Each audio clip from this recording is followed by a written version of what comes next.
The thing about Survivor Palau is that unless you watch the season as it aired, in sequence with all the seasons that came before it, or at least most of the seasons that came before it, well, I'm not saying your opinion is invalid, but it's highly suspect.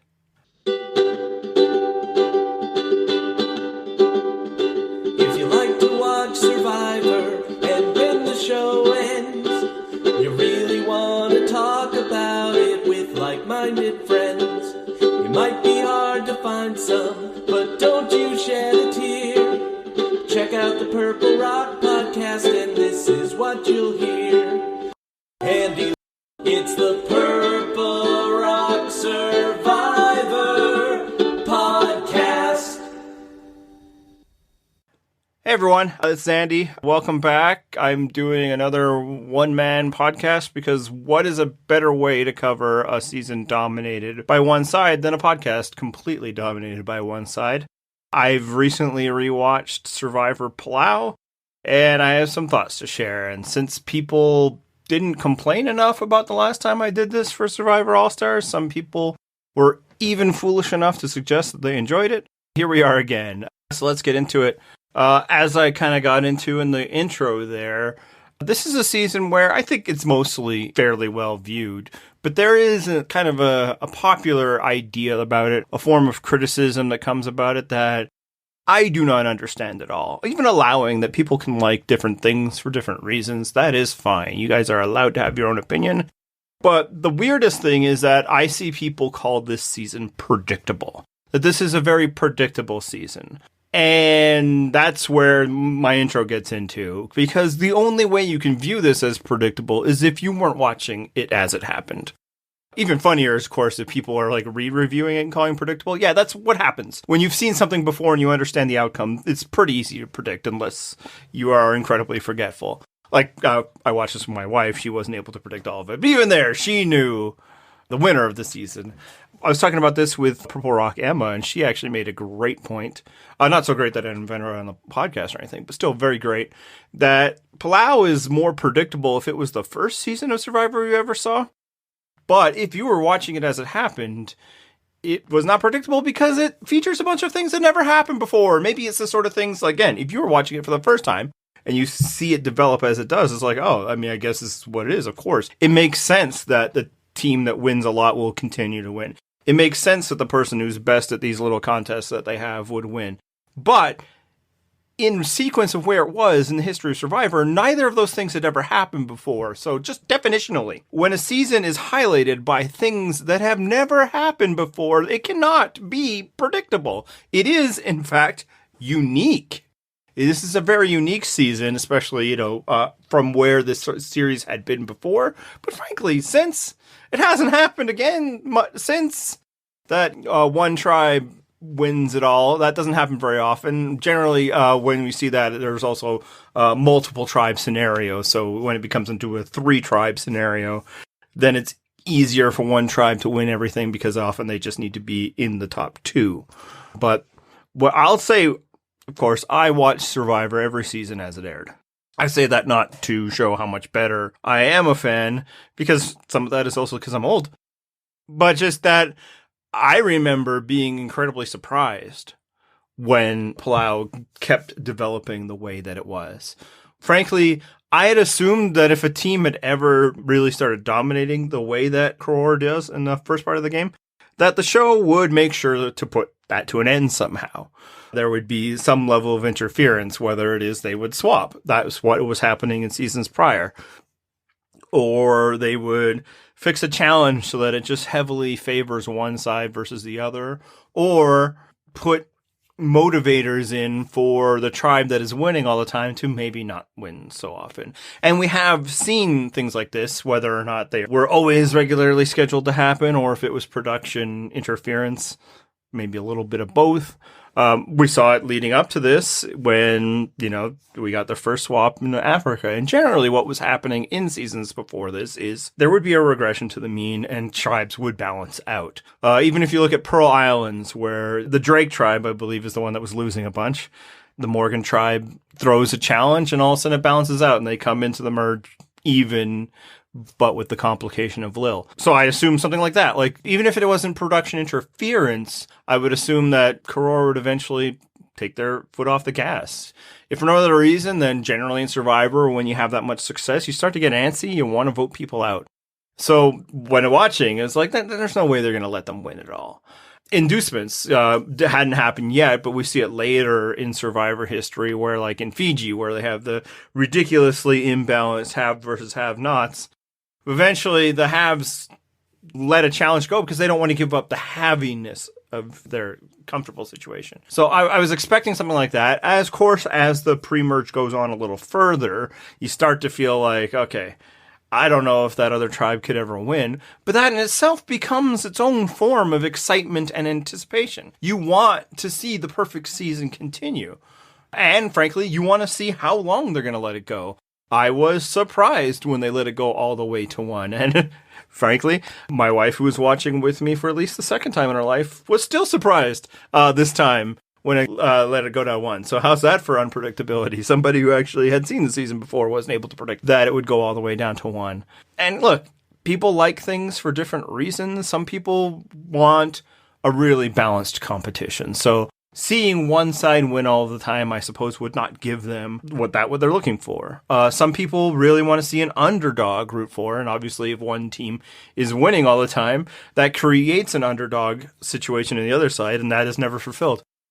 I get it if that's your preference. And again, I think by and large this season is fairly well received. But yeah, if that's your preference, but like, isn't it fun when something different happens every once in a while? Sure, like your preference might be for this, but I think it can be very interesting when it's another thing, even if it's outside. And personally, I don't mind the odd blowout in competitions. I think it adds to the enhancement because you get to watch both like greatness succeed and also kind of laugh at failure.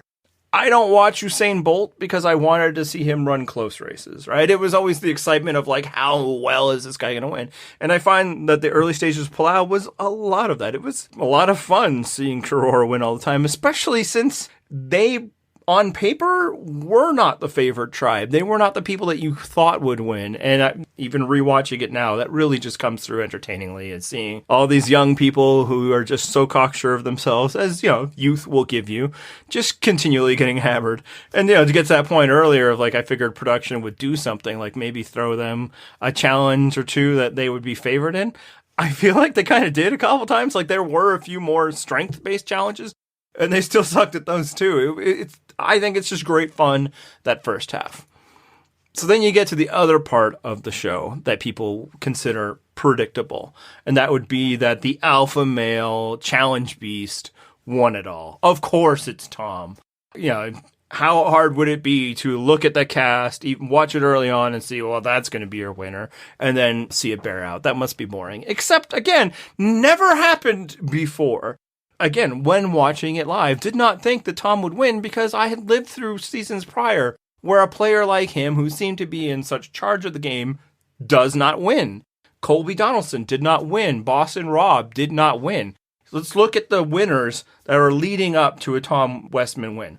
We have Richard Hatch, Tina, Ethan, Vesepia, Brian Heidig, Jenna Maraska, Sandra, Amber, and Chris Doherty. Chris freaking Doherty. You want to look at that list of winners and tell me that it's obvious that a player like Tom wins Survivor? No! I thought going into this season, in fact, one of my frustrations with Survivor going into this season is that it seemed to be a game where a player like that could not win. That the game was set up to punish success and reward mediocrity. And obviously some of that is also coming off of Chris freaking Doherty winning the season before. A guy who could not walk across like a balance beam a foot off the ground is the kind of guy who wins Survivor. Not Tom Westman. So to say that it's obvious that he won is complete hindsight working. It is, and again, maybe if you're somebody who has watched a little bit more modern Survivor and then gone back to rewatch this, even not knowing who will win, I'll accept even that might feel a little more predictable. Although I'd say we still don't get frequent victories by players like Tom. It's happened a few times since then, but generally they are targeted, actually nowadays even earlier than they were then, but you know, they're targeted and they're gone. They usually can't win as often as he did. They often aren't given the level of control that he has. And again, an early Survivor, even when they did, even when they were able to be the unchallenged leader of their tribe, win a bunch of challenges, the jury didn't reward them at the end. So again, I feel like Palau is a very interesting season for that, and I think a very important historically for the development of the game season for that, and which is why I chose to watch it with my kids, is that I needed, as a viewer at the time, to know that the parts of the game that are most obvious, that are most visible, that frankly take up the most part of the broadcast, especially then, matter somewhat. Again, I didn't have to always be a challenge beast wins, but if success in the bigger parts of the game never led to success overall in the game, starting to feel like, why am I seeing those things? Why even have those things? Why try? And it doesn't mean that I always need the challenge beast to win. I mean, I was very excited when Sandra won Survivor Pearl Islands, for instance. But I need to know that it's possible. I need to know that, when somebody is doing well, I shouldn't feel bad about it, which was what was happening. It's oh, God, you really shouldn't be doing this well. It's not going to do well for you. And, I mean, that still happens in Survivor now, right? I mean, as we all know, Survivor is all about managing a threat level, which, I mean, it's not that it's not, right? Obviously, you need to always make sure there's somebody more threatening.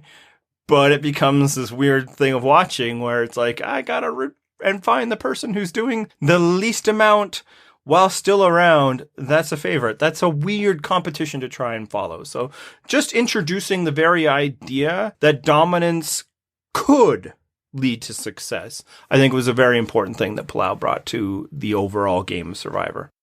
All right, so here's the deal. The prior 11 minutes or so of this, I recorded 6 months ago, right when I finished watching Palau. And then season 41 came up and I hadn't gotten it done on time, and then I just dropped it. And for the longest time, I just assumed that this was going to be another unfinished project. But let me see what I can do. You know, some people have expressed some interest in hearing another podcast like the one I did on All Stars. You have them to blame for this. So let me see if I can at least finish this as though it is some kind of useful piece of content. However, in doing so, keeping in mind, these are no longer fresh observations. So I'm just going to hit off with a few quick hitters and make this just a little mini podcast. So first off, I think a big part of what will determine whether the uniqueness of Palau and how it is a different kind of winner than had been established and all that, whether it works or not for you, will greatly depend on whether the winner himself works for you. If you like Tom Westman or not, because there's no denying that he is a dominant figure in the narrative in everything about the season. I do. I like Tom Westman. Definitely true when I watched it the first time. Definitely true when I rewatched it. Not only is he a unique type of winner, but I felt he was a compelling presence in general. I liked his competence. You know, I'm generally interested in competence when it comes to most things, not just in this show. I liked, his general vibe as a person. Doesn't mean that he is necessarily the absolute good guy that the show is very invested in pushing forward. This honorable hero, 9/11 firefighter that they put on there. Although I think by and large, he comes off as a decent guy. I actually like some of the contradictions in there because there are at times when he isn't acting in, what is often defined in the show as true nobility. And I like that because it shows that he understands what this game is. Throughout the contest and in interviews since, he's always seemed to have a level-headed sense of what Survivor truly is. He isn't, as much as he's presented as such, is not one of those types who's this is about honor and loyalty and all that, like an Andrew Savage type, who I also really enjoy, but for different reasons. He is aware that this is a game of deceit. This is a game where you're going to have to vote people out. It's a game where numbers matter. And it is a game where traditionally the strengths that he presents are not particularly favorable once a game hits to a certain point. In interviews, he suggested that his plan going in was to not reveal his, physical gifts. But once the tribes are picked and everything kind of shakes out, It's pretty clear that the tribe that he's on, if it's going to succeed, which at that stage in the Survivor's developmental history, it was nearly essential for your tribe to, if not succeed, then at least not fail to a great degree. So yeah, if his tribe, if Koror was to succeed, he would need to step up. Now, there's also some question, like, I bet in any universe, Tom Westman would eventually start to be more competitive and stuff. But just kind of that recognition that, I'm not going to win this game just by dominating and plowing through it, ironically enough, because it's in some ways how he does win. It just shows that he's a different kind of player. And I really respond to that because, in general, I don't necessarily gravitate towards the challenge beasts. I can enjoy the challenge beast that also has other things to offer, and I believe that he's definitely one of those. Now, he does face charges of hypocrisy, both within the show and then sometimes within the fandom. For one, most people competing in this game exhibit hypocrisy. Almost everybody thinks it's fine for them to vote out somebody, but not fine for other people to vote out them. But with Tom, as much as it might seem that he is that type of player, he certainly gives that speech to everyone about, hey, now that we're at this point, I want you all to take care of me the way I took care of you guys others. That's a tactic. He is saying that because he recognizes how vulnerable he is and how likely and frankly probably smart it would be for them to turn on him now. And he's using a little bit of emotional manipulation, which is a tactic that you're allowed to deploy in Survivor, unless people have decided that you're not. But he recognizes that he's vulnerable. He doesn't save Stephanie or even make a big push to try to save Stephanie because he recognizes that he doesn't have the power to make that decision. He is but one person, and frankly, one person who is probably always just like one immunity challenge loss away from being in real trouble. And I've always appreciated that about him, and I think some people who don't view him that way view him more as the person who said, don't vote against me or don't hold it against me that I was so dominant in challenges. To be fair to them, maybe they haven't really read a lot of Tom, post-game stuff. And I know I'm always the guy who says, post-game stuff is to be taken with a grain of salt. In this sense, I mean what he's said about Survivor, about his own victories, and about other people's victories. He seems to have a very good understanding of, the true place of morality and how the game actually is. One thing that always stood out for me is he commented kind of live during the following season, Guatemala. I believe they did stuff on, the Survivor Speaks Out part of their website, where he pointed out to people how it's really interesting that, Stephanie was America's sweetheart last year when she was losing all the time, and now that she's doing very well, people don't like her. He understood the role editing had to play and just how people, seem to enjoy certain kind of behaviors when they come from certain people. And just that very attitude that he kind of knows it's a game has always been appealing to me. I think a big knock that I've heard against him from, again, a minority. I think that he is a fairly well-regarded Survivor winner and character. But a knock against him is his behavior near the end of the game towards Ian. So after it's revealed that Ian considered voting out Tom gets very upset by this. And right there, you could be like, see, that's the hypocrisy. Where's Mr. I understand everything about the game now? I think those are very much about a personal reaction that he never thought to make the move against Ian, even though it would also benefit Tom. Tom's biggest path to victory was winning challenges, and it did not take long into the game in which the only threat to that, besides the randomness of some challenges, was Ian himself. Ian is the only person to beat him in challenges from going forward. But yeah, so people are like, oh, the way he makes poor Ian feel so bad. It's just, he's a mean and he's a bully. And I gotta say, it just feels like people are holding him to a weird standard. Maybe the standard they feel like Tom holds people to. Okay. Maybe the standard that people feel the edit holds Tom to. Okay. But certainly not a standard that they, for instance, hold the Black Widows to, where the Black Widows who quadruple team one young guy into doing something incredibly stupid, that's viewed as an amazing gameplay. I should say that's correctly viewed as an amazing gameplay, but it's complete emotion manipulation with a very strong power imbalance, both, age 4-1, but also 3 returnees versus 1 new player. Whereas this was Tom and Katie with somebody who, they had legitimate feelings about. What, like the widows, made it clear, and maybe that's why it's different for people. They made it clear that it was purely strategy. Hey, man, if we just can mess around with this guy, maybe he'll do something insane. Which, I'm guessing a strategy comes like that because of the way they viewed that person in the first place. Whereas, yes, with Tom and Katie, it did feel a bit more personal, but it's also strategic. Like, Tom is trying to get Ian to quit the challenge, for instance, the forever challenge in Final 3. Also, just to put him, the opinion of him, lower in the jury's eyes. A lot of his attacks happen at tribal council.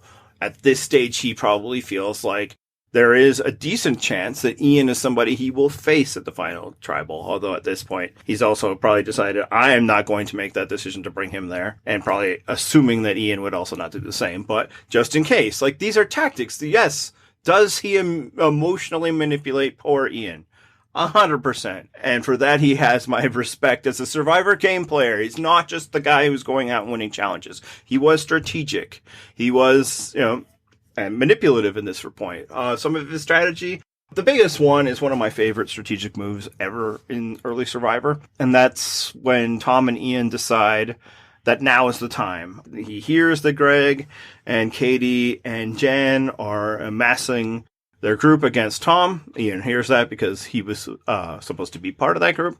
And they know now is the time they need to make a move. But it's 6, it's not 7. And they decide that they're willing to risk, at that time, purple rocks. In fact, that this whole sequence is where this podcast gets its name from. Because when people talked about the move, it was, I'm very impressed that people would risk the purple rock of death. And that just stood out to me, so that when John and I had the crazy idea of having a podcast, and one that we figured would have an episode, I just always thought purple rock would be a good name, especially since no one was using it anymore. So it was a little obscure, it was a little, if you know type deals.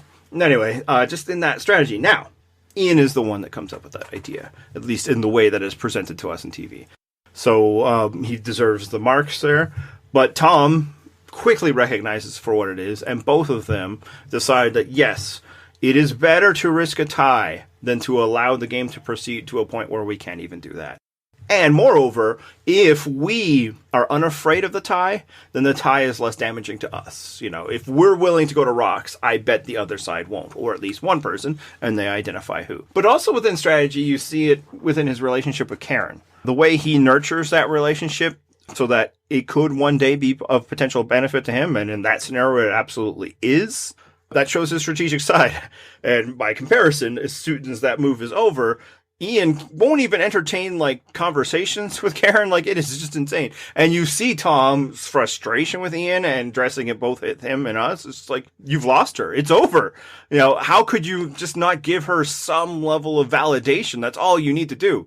So just in those moments shows that Tom isn't just the guy who is out there beasting challenges. I think he is one of the more well-rounded winners in the history of this game. And thus, I really enjoyed his performance, which helped me really enjoy this season.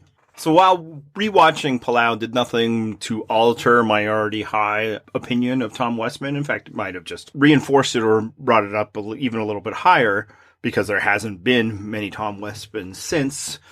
The same is not true for who was probably my second favorite while watching it the first time. That's Ian.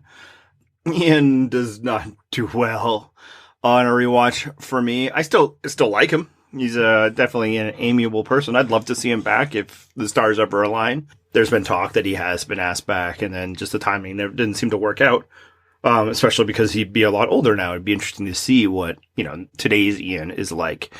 Because the Ian of Palau, that guy falls apart pretty much as soon as he executes his masterstroke. What is what I suggested, one of the better strategic moves in early Survivor.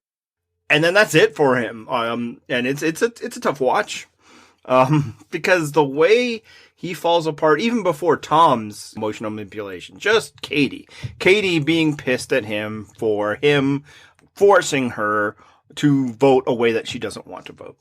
It's almost a little unnerving. I'm not somebody who typically will ship people on Survivor. They are real people. It became a little weird. I believe in 41 we playfully did, just because it was fun that the signals were out there, and he just Yeah, if this were a character in this movie and this character was doing that, this is what it would mean. So I didn't ship Ian and Katie, but it is hard to explain the way that he just literally falls on the beach in tears, proclaiming that he will surrender everything he has just so that she will forgive him. And be like, they were just friends? And I believe it. I think more people should just believe that men and women can be friends with no romantic feelings between them. This is a natural state. It's a thing that we should support more. But it's weird. His reaction is just weird. My 12-year-old, when watching it with us, I believe he was 12 at the time. He might have been still 11. It's been a while. Was like, because we just watched All Stars before this, so he knows what a showmance is now. It's like, I didn't pick up on that, but like, he looks like somebody in a fight with his girlfriend. And to the good point where my wife was also like, but really, they weren't romantic? Because it is just, you haven't even been friends that long, and he just falls apart emotionally. And then he's just useless strategically from that point on. Falls into the trap of like telling Tom that, he would, I don't know if I could have not voted out you. And it's like, what do you mean? Which, is the kind of comment that could have happened anyway. But it's just, the guy's just spiraling. And, the way he treats Karen from that point on, and is basically escapes by the skin of his teeth, simply because Katie still wants him around, because they are good friends, I guess. Brother-sister, I guess. Maybe also because Katie's entire plan involved being brought to the end by people, and she wasn't willing to get rid of one of those people, even though the other path might have also been giving her more measure to take control. It probably also, there wasn't a path to win. I'll get that too before. So I'll just say, Ian is somebody I really liked the first time. He was younger, I was younger. Fun. My kids were big into him because, all they had to say was dolphin trainer. Like, that's a thing? I love the dolphin trainer. I don't even know if they knew his name throughout the show. But the way he spirals from that moment on, and then obviously just gets compounded when Tom decides to turn against him and all of that. Yeah, he not as good as I thought it was. Still a good presence on the show, but I did think less of him this time around. By comparison, I think a character that I really enjoyed this second viewing, and I do remember like enjoying a bit, but also like not liking the first time around, was Colby. He's probably actually my second favorite character of this rewatch, and some of that surprised me in part because I've grown to dislike him. I had grown to dislike him through social media, and now I realize that's just completely unfair. What it was is right around the time of Second Chances, a lot of survivors who wanted to come back on the show viewed that maybe they need to campaign. I mean, Second Chances was about campaigning. Like, well, I'll do this again. And they bugged me. And Colby was one of them, It was just constantly, like tweeting out and retweeting and adding Jeff Probst, which is always just a sad thing. But now that we're in an era of like everybody, just tweeting out their cameos and all of that, I don't know if I can hold it against the guy. Like, do what you can do, try. And frankly, it was probably one of those things where people just get annoyed at things like flooding their timeline. This is like years ago with the Ice Bucket Challenge. People started to turn against what was, doing a real good in the world because they were tired of similar content in their social media spheres. It was boring. You see similar things with people complaining about Wordle. I get just seeing a bunch of boxes in your Twitter feed is boring. Just as seeing, hashtag, vote John in LA or Colby. It was annoying me then. But now I don't really care, because also I've gotten to a point where I just don't follow many former survivors. They're not that great at content providers anyway.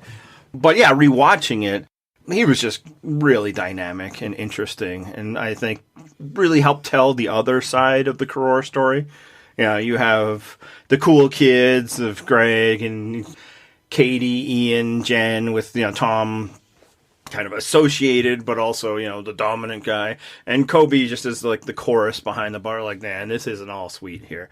And like some of it was overly negative on his part, and that's what actually makes him interesting. In that, like, I think, he told a very compelling, like, underdog story, and, like, his arc from, like, where he was at to somebody who also is beasting challenges is really great. But in, like, the end of his days, that guy got voted out for a reason. He got himself voted out. And it's really interesting. And funny as well. Where that, like, you could tell, like, he just reached his wit's end. It could just be one of those days where he was underfed or whatever, because he just, any kind of veneer of social game, of, like, you know, participating in this mini society, or just putting up a face because these people could vote you out. He didn't have time for that. And thus, like, the biting confessional style that he delivered for us. Now he was just doing it for everyone. I remember, like, he just calls Steph over right away and then dishes everything. Like, it was stunningly bad gameplay, but really interesting and a funny boot.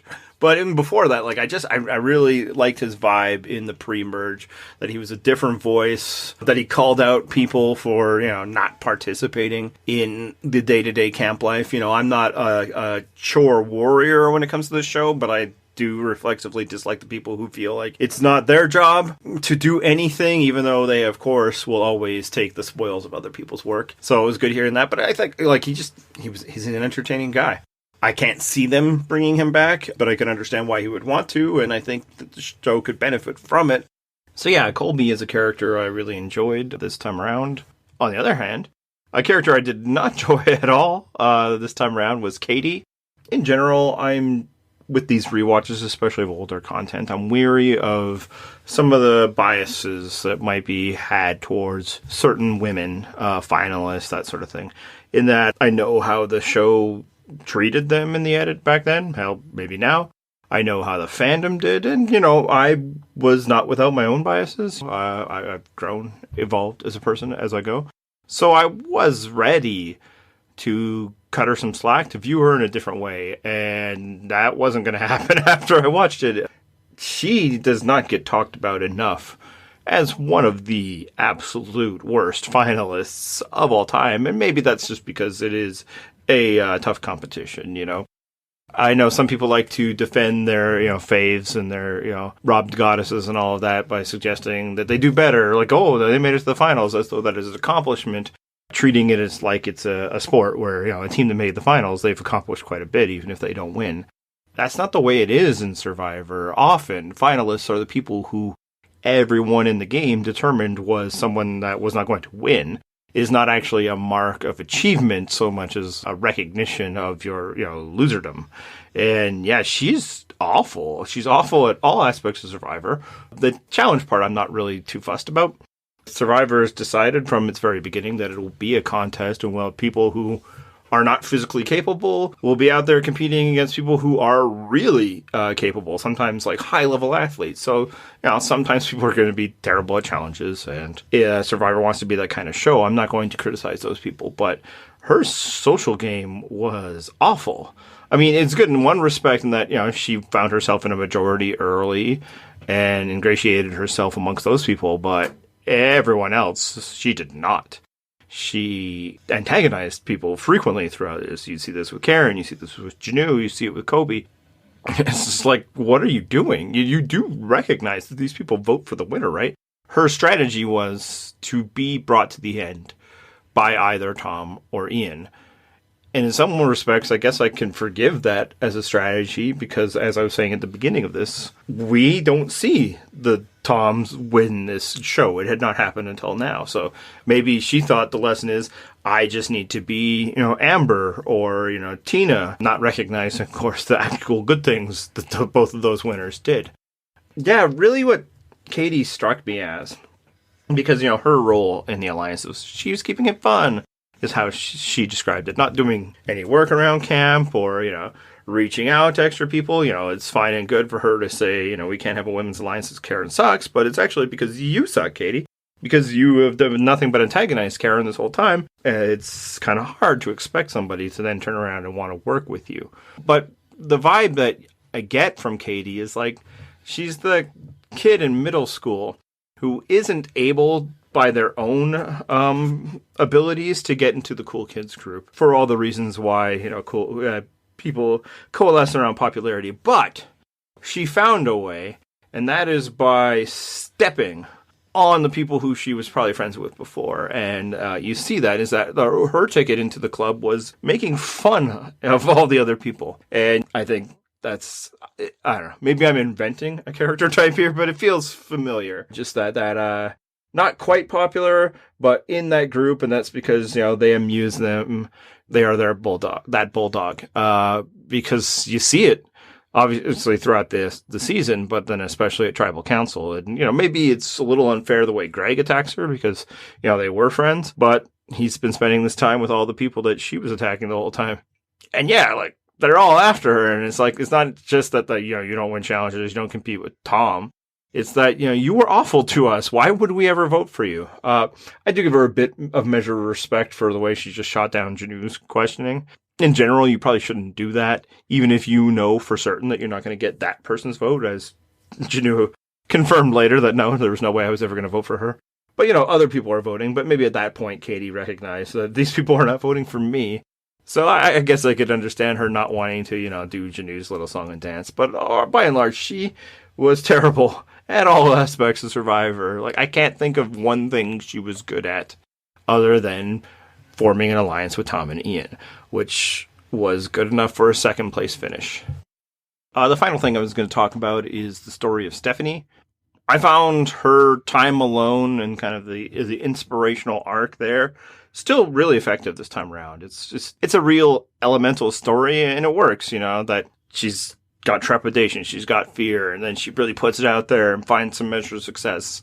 As just a little storyline, I think it works really well and explains easily why she became such a fan favorite in that moment. I'll also say that the rewatch really reveals that the stuff you see her very next time around in Guatemala, it's there. She, when with Oolong, and, they're not doing well, does start to be a little entitled, is very quick to blame others, and there's a lot of blame to go around that terrible tribe, but she is not blameless in herself. She probably is somebody who's used to being in the popular crowd, and it's just kind of a bit of a veneer of I'm better than people, and why aren't people recognizing it? Which, once she gains the measure of power in Guatemala, surrounded by a bunch of people who are fans of hers, it's really there. I do think, Tom isn't wrong to suggest that there's some editing involved in that. In the first season, she's this plucky underdog, the one person left, the only time they've ever done a one-person tribe, the only time somebody's ever spent time alone up until that moment, and you will never convince me otherwise that the decision to create Exile Island, even later in this season that sends Janu there, wasn't done on the spot because they loved what they got out of Stephanie. So yes, she's that way, whereas the next time she is a finalist loser, and they need to tell that story. But I also think it's there within her. Maybe it's the filly in her, who I don't know. But in general, her little story arc is another thing that really kind of makes this season fun and unique. And that's all I got. It's probably enough for one person, but, that's all I have, given that it's been months since I last saw this season. I'm sure if I had recorded at the time, I would have gotten into maybe a few more observations and details. But hey, we can do that in comments. So if you've been listening and you want to talk more about this season, even though it's probably even been longer since some of you have watched it, you can do so at our website, purplerockpodcast.com. You can drop me a line on Twitter. I am at PurpleRockAndy. The show is at PurpleRockPod. Listen and subscribe from all the places. And that's all from me.